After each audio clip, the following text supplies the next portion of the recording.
Yun mga idol, so ang bakal po na ito ay abang po ng aming asintada para sa kanyang horizontal bar ano po. Yan, so yung paraan po namin mga idol pag mga bungalow type po na ganito, yung unang dalawang layer po ng hollow block po ay may horizontal bar na po kami.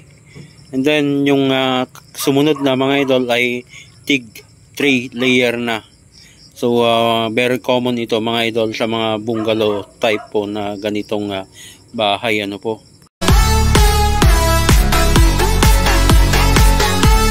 Wait. So how do you find the Philippines so far? So hot? Yes. No. Cold? Katamtaman pa lang dati nga pudo na para kanyaw? Yeah, kan George. Yun mga idol, isang mapagpalang araw po sa ating lahat. So bambang project naman po tayo ano mga idol. Kaninang umaga nandun tayo sa Bayombong project. So i-update din natin itong bambang project ano.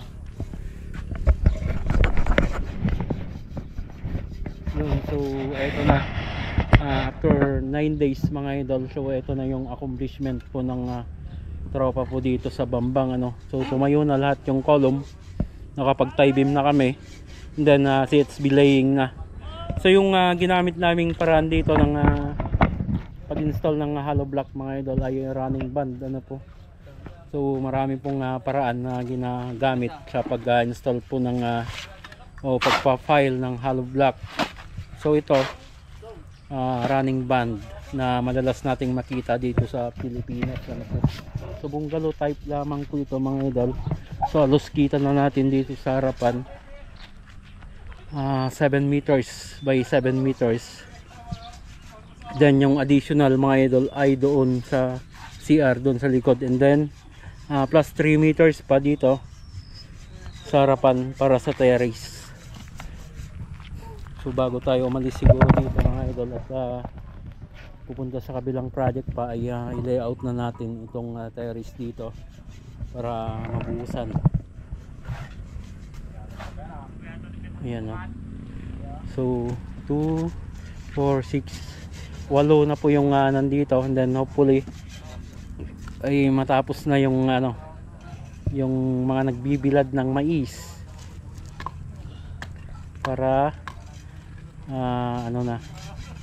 mailagdag sila dito. So mas mabilis na proseso na ito mga idol kasi tapos na lahat ng hukay. Ano Mang Bart? So itong abang namin dito mga idol na para sa belt ng na dowel ng ating asintada mga idol. Yung ginawa namin dito ay yung unang dalawang layer ay may belt na yan, and then habang pataas mga idol tig 3 layer na yan o. Very common po yan sa mga bungalow house na ganito. So bago 2 layer and then belt na, tapos yung sumunod ay 3 patong, then bakal ulit, then 1, 2, 3. Yan na yung pangatlo naman, sunod na po yan na tig 3. So yung iba may mga napapanood tayo mga idol na tig 2 layers lang ay nilalagyan na ulit ng bakal. Then sa kitchen po ito. Yan o. Ito na yung bintana ng kitchen. Ito mas nilawan natin ng konti dito mga idol, 1.8. Then sa living area mga idol 1.8 din po ito, para kahit hindi bukas yung ilaw sa loob mga idol ay maliwanag. Dito lang sa may mga room tayo papalitin ng konti, 1.5. So dati naman na pong butas yan sa mga kwarto, papaluwangan na lang natin kasi medyo maliit.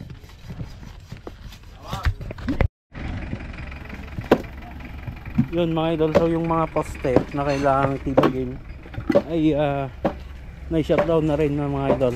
So wala na yung mga poste. So ito na lang ang yung natitira na pinuputol na yung bakal. So 3 poste po yan, yung eksakto sa ating pundasyon. Tie beam pala.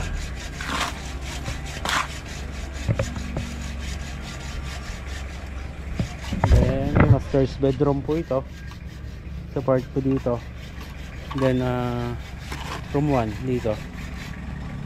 Dito po yung magiging dining, living area and receiving na po dito. Dito naman po sa may gripo. May bomba po dito. Dito yung magiging CR diyan po sa part diyan. Then wash area, and then dito yung pinaka dirty kitchen po nila sa part sa lumang CR po ito. So dito namin gigibayin din po namin ito.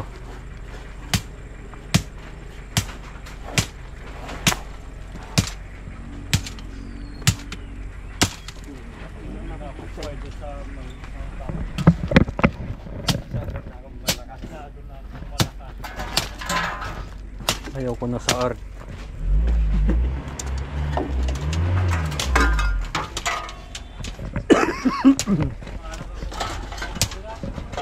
Hey, rungkit Nel, pakuha tayo kay Madam bukas. Oh, dito muna yung isa. Yung isa, ilabas nyo na ito. Para hindi natin madungpar ng rabi ay. Hindi na. Mati na. Oh, naka-open. Okay.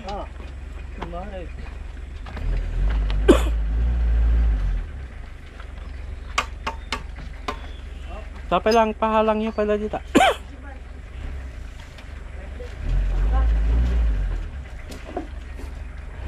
Yun.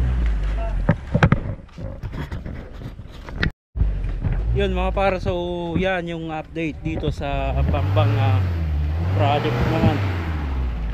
So far so good na. Dito na tayo sa taas. So hanggang dyan mga idol, lagi po tayong mag-ingat at God bless po sa ating lahat.